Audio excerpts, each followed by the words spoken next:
இந்திய தர நிர்ணய அமைவனத்தின் 77வது நிகழ்ச்சியில் ஸ்டாண்டர்ட் கிளப் திருப்போரூர் அடுத்த செம்பாக்கம் அரசு மேல்நிலைப் பள்ளியில் உருவாக்கப்பட்டது. இந்திய தர நிர்ணய அமைவனம் எனும் நிகழ்ச்சி செம்பாக்கம் ஊராட்சி மன்ற தலைவர் சரவணன் ஏற்பாட்டில் இந்திய தர நிர்ணய அமைவனத்தின் துணை இயக்குநர் அஜய் கண்ணா ஸ்டாண்டர்ட்ஸ் குழுவை துவக்கி வைத்து மாணவர்களுக்கு தரம் குறித்த விழிப்புணர்வையும் ஸ்டாண்டர்ட்ஸ் கிளப் துவங்கப்பட்ட நோக்கங்களையும் விளக்கி பேசினார். குறிப்பாக ISIயின் முதல் அங்கீகாரம் நமது தேசிய கொடிக்கு கிடைத்தது என்றும், தேசிய கொடி எவ்வாறு இருக்க வேண்டும், அது எந்த நிலையில் எந்த அளவு இருக்க வேண்டும் என மாணவர்கள் புரிந்து கொள்ளும் விதத்தில் தெளிவாக எடுத்துக் கூறினார். அதேபோன்று தங்கம் வாங்குபவர்கள் BIS குறியீடு குறித்து மாணவர்களிடையே எடுத்துரைத்தார். BIS தேசத்திற்கு சேவை செய்வதில் 76 ஆண்டுகள் நிறைவு செய்து வருகின்ற ஜனவரி 6ஆம் தேதி 7வது ஆண்டில் அடியெடுத்து வைக்கிறது. BIS நிறுவன தினத்தை நினைவு கூறும் வகையில் BIS ஆல் பல்வேறு நிகழ்ச்சிகள் நடத்தப்படுகின்றன. அதன் ஒரு பகுதியாக JK இண்டஸ்ட்ரீஸ் லிமிடெட் நிறுவனத்தினர் தங்களின் ஒரு சமூக செயலாக செம்பாக்கம் அரசு மேல்நிலைப் பள்ளிக்கு 25,000 ரூபாய் மதிப்பில் விளையாட்டு உபகரணங்களை நிறுவனத்தின் பொறுப்பாளர்கள் தலைமை ஆசிரியரிடம் வழங்கினார். இந்நிகழ்ச்சியில் ஊராட்சி மன்ற துணைத் தலைவர், வார்டு உறுப்பினர்கள், பள்ளி ஆசிரியர்கள், மாணவர்கள் என பலர் பங்கேற்றனர். உண்மையிலேயே தரம்னா என்ன அப்படின்றத நம்ம எல்லாருமே தெரிஞ்சுக்கணும். இப்ப இதுல நீங்க யோசிச்சு பாருங்க, இப்ப உங்க வீட்டுல வந்து ஒரு குக்கர் வாங்கணும்னு சொல்றாங்க, சமையல் பண்ணி சாதம் எடுக்கக்கூடிய ஒரு பிரஷர் குக்கர் வாங்கிக்கிறாங்க அப்படின்னு உங்க வீட்டுல சொல்றாங்கன்னு வைங்க. நீங்க கடைக்கு போறீங்க, கடைக்கு போய் நம்ம ஒரு கடையில போய் கேட்கிறோம், நாங்க ஒரு பிரஷர் குக்கர் வாங்க வந்திருக்கோம், எங்களுக்கு ஒரு நல்ல பிரஷர் குக்கரா காமிங்க அப்படின்னு சொன்னாங்கன்னா என்ன பண்ணுவாரு அவரு? கடைக்காரரு ஒரு 4-5 பாக்ஸ் எடுத்து வைப்பாரு, வேற வேற கம்பெனி பிராண்ட் எடுத்து வைப்பாரு, இதெல்லாம் வாங்கிக்கல நல்லதுதான் அப்படின்பாரு. இப்ப எது வந்து நல்லதுன்னு நமக்கு தெரியும்? இதுக்கு நம்ம வீட்டுல இருந்து அரிசி கொண்டு போய் கடையில வச்சு சாதம் அடிச்சா பார்க்க முடியும்? நம்ம குக்கர்ல கேஸ் ஸ்டவ், LPG சிலிண்டர், இது நிறைய விஷயங்கள் இருக்கு. இது முன்னோதான் நம்ம கடையில போய் டெஸ்ட் பண்ணி பார்த்து வாங்க முடியுமா? அப்ப யாராவது ஒருத்தர் வந்து அதுக்கு ஒரு உத்தரவாதம் கொடுக்கணும்.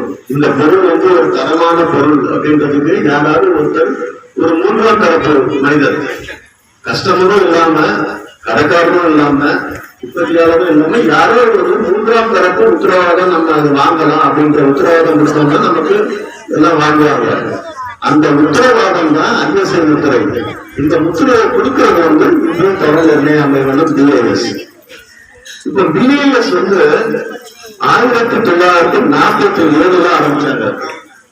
1947 BIS ஆரம்பிக்கின்றது. இதுக்கு பேர் வந்து இந்தியன் ஸ்டாண்டர்ட்ஸ் இன்ஸ்டிடியூஷன், ISI. அந்த ISIங்கிற பேர்ல 1947 ஆரம்பிச்சதுனாலதான் நம்ம அந்த ISI முத்திரைன்னு சொல்றோம். இது பிற்காலத்துல ISI Indian standards organisation bureau of Indian standards அப்படின்ற நேம் தான் மாறி இருக்கு. இப்போ இந்த ஸ்டாண்டர்ட்ஸ் கிளப் அப்படின்றது நாம ஏன் இங்க உருவாக்கி இருக்கோம் இந்த பள்ளியில? இப்போ ஒரு கஸ்டமரா நமக்கு என்னென்ன தெரியணும்? நான் நிறைய ஸ்கூல்ல பார்த்திருக்கேன், கன்சியூமர் கிளப் அப்படின்னு இருக்கும். கன்சியூமர் கிளப்னா என்ன? நாம ஒரு கன்சியூமரா கடைக்கு போய் ஒரு பொருளை வாங்கும் பொழுது தரமான பொருளா பார்த்து வாங்கணும், வீட்டுல கேட்டு வாங்கணும். அதுக்கப்புறம் அந்த பொருளை வந்து வாங்குறோம் அப்படின்னா அது கன்சியூமபிள் பொருளா இருந்தா அது எக்ஸ்பைரி டேட் இருக்கான்றதெல்லாம் பார்த்து வாங்கணும். இது மாதிரி நிறைய விஷயங்கள் நம்ம பார்த்துதான் வாங்கணும். இது வந்து ஒரு கன்சியூமரா நம்ம தெரிந்து கொள்ள வேண்டிய விஷயம். இப்ப இந்த ஸ்டாண்டர்ட்ஸ் இந்த ஸ்கூல்ல நீங்க என்ன பண்ண போறீங்க அப்படின்னா, இப்ப நாங்க வந்து சொல்றோம் இல்லையா, ஸ்டாண்டர்ட் ஒரு பொருள் வந்து நல்லா தரமா இருக்கா இல்லையான்னு பாக்குறத நாங்க எப்படி கண்டுபிடிக்கிறோம்? இப்ப நாங்க வந்து BISல இருந்து வந்திருக்கோம், ஒரு பொருள் இருக்குது, இந்த பொருள் வந்து தரமான பொருளா இல்லையா, இதுக்கு ISI முத்திரை கொடுக்கலாமா கூடாதா அப்படின்றத நாங்க எப்படி கண்டுபிடிப்போம்னா, ஒவ்வொரு பொருளுக்கும் ஒரு ஸ்டாண்டர்ட் இருக்கு. ஒரு பொருள் தரமானதாக இருக்க வேண்டும் என்றால் அது எப்படி இருக்க வேண்டும் அப்படின்றதுக்கு ஒரு ஸ்டாண்டர்ட் இருக்கு. ஸ்டாண்டர்ட்னா வேற ஒண்ணும் இல்லை, ஒரு புக்கு மாதிரி இருக்கும். எப்படி உங்களுக்கு எல்லாம் வந்து படிக்கிறதுக்கு ஒரு புக் இருக்குதோ அத மாதிரி ஒவ்வொரு பொருள். இப்ப வந்து குடிதண்ணீர், இந்த குடிதண்ணீர் வந்து ஸ்டாண்டர்டா இருக்கா இல்லையா அப்படின்னு பாக்கணும்னா இதுக்கு வந்து ஒரு ஸ்டாண்டர்ட் இருக்கு. ஸ்டாண்டர்ட் நம்பர் IS 14543 அப்படின்னு ஒரு நம்பர் இருக்கு. 14543 வேற ஒண்ணும் இல்ல, 14,153வது ஸ்டாண்டர்ட் நம்பர். அப்ப கிட்டத்தட்ட இந்திய தர நிர்ணய அமைவனம் வந்து இன்னைக்கு டேட்ல 20,000க்கும் மேற்பட்ட ஸ்டாண்டர்ட்ஸ் புக்ஸ் மாதிரி 20,000க்கும் மேற்பட்ட ஸ்டாண்டர்ட் தயாரிச்சிருக்காங்க. இந்த ஸ்டாண்டர்ட்ஸ் வச்சுதான் ஒவ்வொரு ப்ராடக்டும் பிரஷர் குக்கரா இருக்கட்டும், ஹெல்மெட்டா இருக்கட்டும், சிமெண்டா இருக்கட்டும், முறுக்கு கம்மியா இருக்கட்டும், இந்த மாதிரி எல்லா பொருளுக்கும் ஸ்டாண்டர்டா இருக்கா இல்லையா அப்படின்றத செக் பண்ணி அந்த ISI முத்திரையை கொடுக்குறாங்க. உங்க எல்லாருக்கும் தெரியுமா Indian standard, bureau of Indian standards கொண்டு வந்த முதல் ஸ்டாண்டர்ட் என்னன்னு யாருக்காவது தெரியுமா? நான் சொன்னேன் இல்லையா 20,000க்கும் மேற்பட்ட ஸ்டாண்டர்ட்ஸ் இருக்குன்னு நான் சொன்னேன். இப்ப இந்த 20,000க்கும் மேற்பட்ட ஸ்டாண்டர்ட்ஸ்ல முதல் ஸ்டாண்டர்ட் நம்பர் 1 நிர்ணய அமைவனம் தயாரித்த முதல் ஸ்டாண்டர்ட் நம்பர் 1 இது எது அப்படின்னா இந்திய தேசிய கொடி, Indian national flag. Indian national பிளாக்னா அந்த நேஷனல் பிளாக் எப்படி இருக்கணும், அதனுடைய நீள அகல விகிதங்கள் எப்படி இருக்கணும், அதுல இருக்கக்கூடிய அந்த கலர்ஸ் உடைய அந்த ப்ரொபோர்ஷன் எப்படி இருக்கணும். இப்போ தேசிய கொடினா இப்படிதான் இருக்கணும்னு சில விதிகள் இருக்கு. எனக்கு தேசிய கொடி இப்படி செவ்வாங்க மாதிரி இருக்கும். எனக்கு வட்டம் தான் பிடிக்கணுன்றதுக்காக நான் கொடியை வட்டமா போட முடியுமா? இல்ல, எனக்கு அதுல இருக்கக்கூடிய அந்த டார்க் கிரீன் பிடிக்காது, எனக்கு வேற கிளி பச்சை தான் பிடிக்கும், நான் வேற கலர் போட முடியுமா? சோ என்ன ஸ்கீம்ஸ் இருக்கணும், என்ன கலர் இருக்கணும், என்ன ரேஷியோல இருக்கணும், இது எல்லாமே அந்த இந்தியன் ஸ்டாண்டர்ட் நம்பர் 1 தேசிய கொடி, அதுவும் காதி காட்டன் அந்த துணியில எப்படி இருக்கணும் அப்படின்றதுக்கான ஸ்டாண்டர்ட் தான் ஸ்டாண்டர்ட் நம்பர் 1. இத மாதிரி ஒவ்வொரு பொருளுக்கும் இருக்கு ஸ்டாண்டர்ட். அந்த ஸ்டாண்டர்டை வச்சுதான் நாங்க ஒரு பொருளை டெஸ்ட் பண்ணி பார்த்து இந்த ஸ்டாண்டர்ட்ல குறிப்பிட்டு இருக்க மாதிரியே இந்த பொருளும் அதுல இருக்கக்கூடிய அந்த தரத்தை பூர்த்தி செய்தான்றதை பார்த்து நாங்க அதுக்கான சர்டிபிகேஷன் கொடுக்கிறோம். நினைக்கிறதா?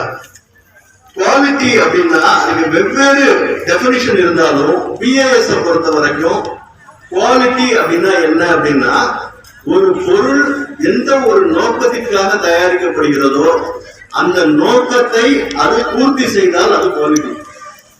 இப்ப ஒரு பொருள் மைக் இருக்கு, இந்த மைக்குடைய மெயின் பர்பஸ் என்ன?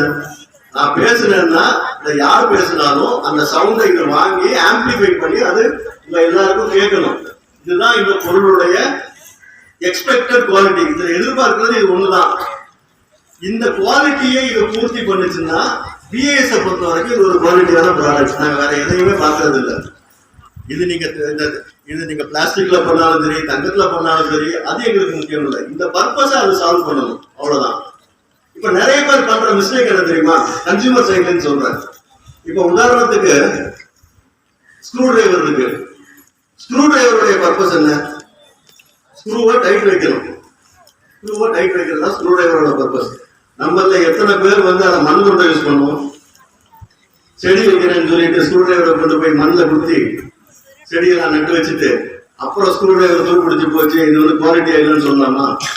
அது என்ன பர்பஸுக்காக பயன்படுத்தினாங்களோ அதுக்கு யூஸ் பண்ணிட்டு அந்த பர்பஸை சால்வ் பண்ணாம இருந்தாதான் நீங்க கம்ப்ளைண்ட்டுமே கொடுக்கணும். கேள்விப்பட்டிருக்கீங்க இல்லையா? BIS ஹால்மார்க் நகைகள் அப்படின்னாங்க. அப்படின்னா என்ன அப்படின்னா BIS தங்கத்துடைய சுத்தத்தன்மை, கேரட்னு சொல்றோம் இல்லையா, தங்கத்துடைய சுத்தத்தன்மையை டெஸ்ட் பண்ணி அது அது கணக்காரர் குறிப்பிட்டது மாதிரி 24 கேரட் இல்ல 23 கேரட் இல்ல 22 கேரட்னு அதுல என்ன எழுதியிருக்காரோ அது மாதிரியே இருக்கா இல்லையான்றத நாங்க சர்டிஃபை பண்ணுவோம். இதை நாங்க சர்டிஃபை பண்ணி கொடுத்துடுறோம் கடைக்கு. இப்ப என்ன ஆகும் அப்படின்னா நீங்க போய் கடையில வாங்குறீங்க. முதல்ல முக்கியமான விஷயம், கடையில பில்லு கேட்டு வாங்குங்க. நிறைய பேர் என்ன பண்ணுவாங்க தெரியுமா? கடையில போயிட்டு பேங்க் கடையில போய் நீங்க 50,000 ரூபாய்க்கு நகை வாங்குவீங்க.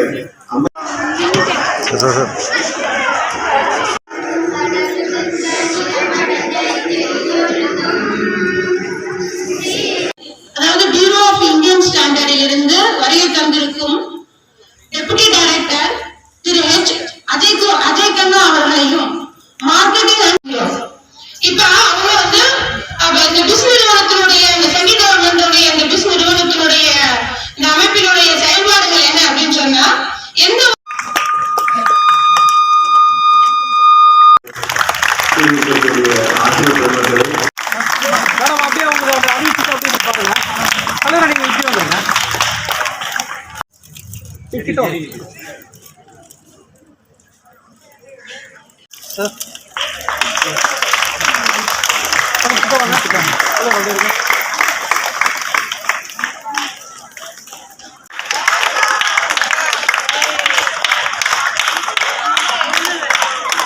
லோகேஸ்வரி, ஆர் லோகேஸ்வரி.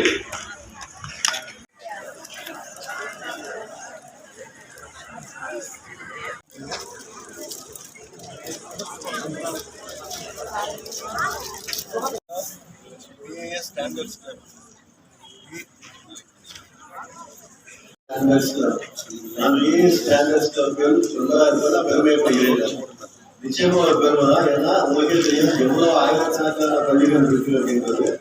அந்த ஆயிரக்கணக்கான பள்ளிகள்ல லட்சக்கணக்கான பள்ளிகள் நமது பள்ளியில செம்பாக்கம் பள்ளியில் வந்து ஒரு ஸ்டாண்டர்ட்ஸ் கிளப்ல இங்க ஆரம்பிச்சிருக்கிறது ஒரு பெருமையான விஷயம். அதுலயும் ஆயிரக்கணக்கான மாணவர்கள் இருந்தாலும் அதுவும் ஒரு சில மாணவர்களுக்கு இந்த ஸ்டாண்டர்ட்ஸ் கிளப் வந்து அது கிடைச்சிருக்கிறது உண்மையிலே ஒரு பெருமைப்படுற விஷயம். மற்ற மாணவர்களும் இதுல தானாக முன்னெடுத்து இதுல மெம்பராக நாங்கள் கேட்கிறோம்.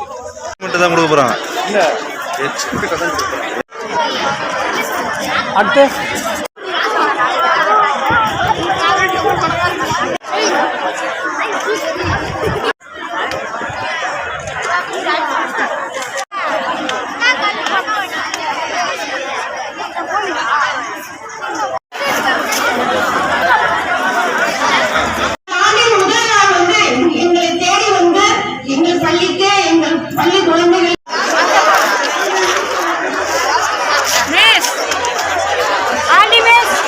வணக்கம், நான் அஜய் கண்ணா, டெப்டி டைரக்டர் பப்ளிக் ரிலேஷன் மற்றும் கன்சூமர் அஃபேர்ஸ் துறை, இந்திய தர நிர்ணய அமைவனம், சென்னை கிளை அலுவலகத்திலிருந்து வந்திருக்கிறோம்.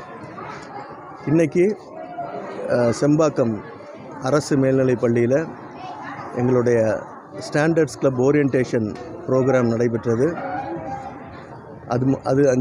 இந்த நிகழ்ச்சியில் நாங்கள் இந்த ஸ்டாண்டர்ட்ஸ் கிளப் எதுக்காக துவங்கப்பட்டது அப்படின்றதனுடைய நோக்கங்களையும், இந்த ஸ்டாண்டர்ட்ஸ் கிளப்பில் மாணவர்கள் என்னென்ன ஆக்டிவிட்டீஸ்லாம் பண்ண வேண்டும், அது எப்படி அங்கீகரிக்க போகிறோம், அதற்கான ஸ்பான்சர்ஸ் பிஏஎஸ் எப்படி பண்ணுவாங்க அப்படின்ற விஷயங்கள்லாம் சொல்லவும். இது மெயினாக எதுக்கு அப்படின்னா, தரம் அப்படின்னா என்ன, தரமான பொருள்னா என்ன, தரமான பொருளை எப்படி பார்த்து வாங்குவது, தரநிலைகள் அதாவது ஸ்டாண்டர்ட்ஸை வந்து எப்படி புரிந்து கொள்வது, படிப்பது, புரிந்து கொள்வது, இந்த மாதிரியான விஷயங்களை ஒரு இளம் வயதிலேயே, அதாவது பள்ளி பருவத்திலேயே இந்த குழந்தைகள் தெரிந்து கொள்ள வேண்டும் என்பதற்காக இந்த ஸ்டாண்டர்ட்ஸ் கிளப் இங்கே துவங்கப்பட்டது. இந்த ப்ரோக்ராமில் இன்னொரு முக்கியமான விஷயம் என்ன அப்படின்னா, இந்திய தர நிர்ணய அமைவனம் 1947ஆம் வருடம் துவங்கப்பட்டது. இந்த ஜனவரி 6ஆம் தேதி 77வது ஆண்டிலே இந்திய தர நிர்ணய அமைவனம் காலடி எடுத்து வைக்கின்றது. அதை கொண்டாடும் விதமாகவும் நாங்கள் இந்த 1ஆம் தேதியிலிருந்தே நிறைய பள்ளிகளில் இதை போன்ற ப்ரோக்ராம்ஸ் மற்றும் பிஏஎஸோட லைசன்ஸீஸோடைய நிறுவனங்களிலும் நிறைய ப்ரோக்ராம்ஸ் பிளான் பண்ணி நடத்த இருக்கிறோம். அதன் முதல் ப்ரோக்ராமாக இன்று செம்பாக்கம் அரசு மேல்நிலைப் பள்ளியில் இந்த ப்ரோக்ராம் இங்கே நடைபெற்றது.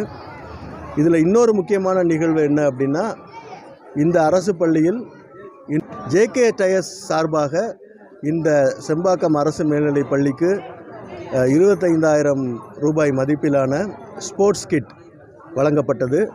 இது எல்லாமே அவங்களுடைய தாமாகவே முன்வந்து எந்தவித கட்டாயமும் இன்றி அவங்களாவே வந்து ஒரு நல்ல கெஸ்டராக, ஒரு ஜென்யூன் கெஸ்டராக அவங்க இதை பண்ணியிருக்காங்க. அவங்களுக்கு இந்த சமயத்தில் நான் என்னுடைய நன்றியை தெரிவிச்சுக்கிறேன். அதே போல் இந்த பள்ளியிலே இந்த ப்ரோக்ராம் நடைபெறுவதற்கு எங்களுக்கு துணையாக இருந்த செம்பாக்கம் ஊராட்சி தலைவர் சரவணன் அவர்களுக்கும், துணைத் தலைவர் மற்றும் வார்டு மெம்பர் அவர்களுக்கும், மற்றும் இந்த பள்ளியின் தலைமை ஆசிரியர் அவர்களுக்கும் நான் என்னுடைய நன்றியை இங்கு நான் பதிவு செய்கிறேன். நன்றி.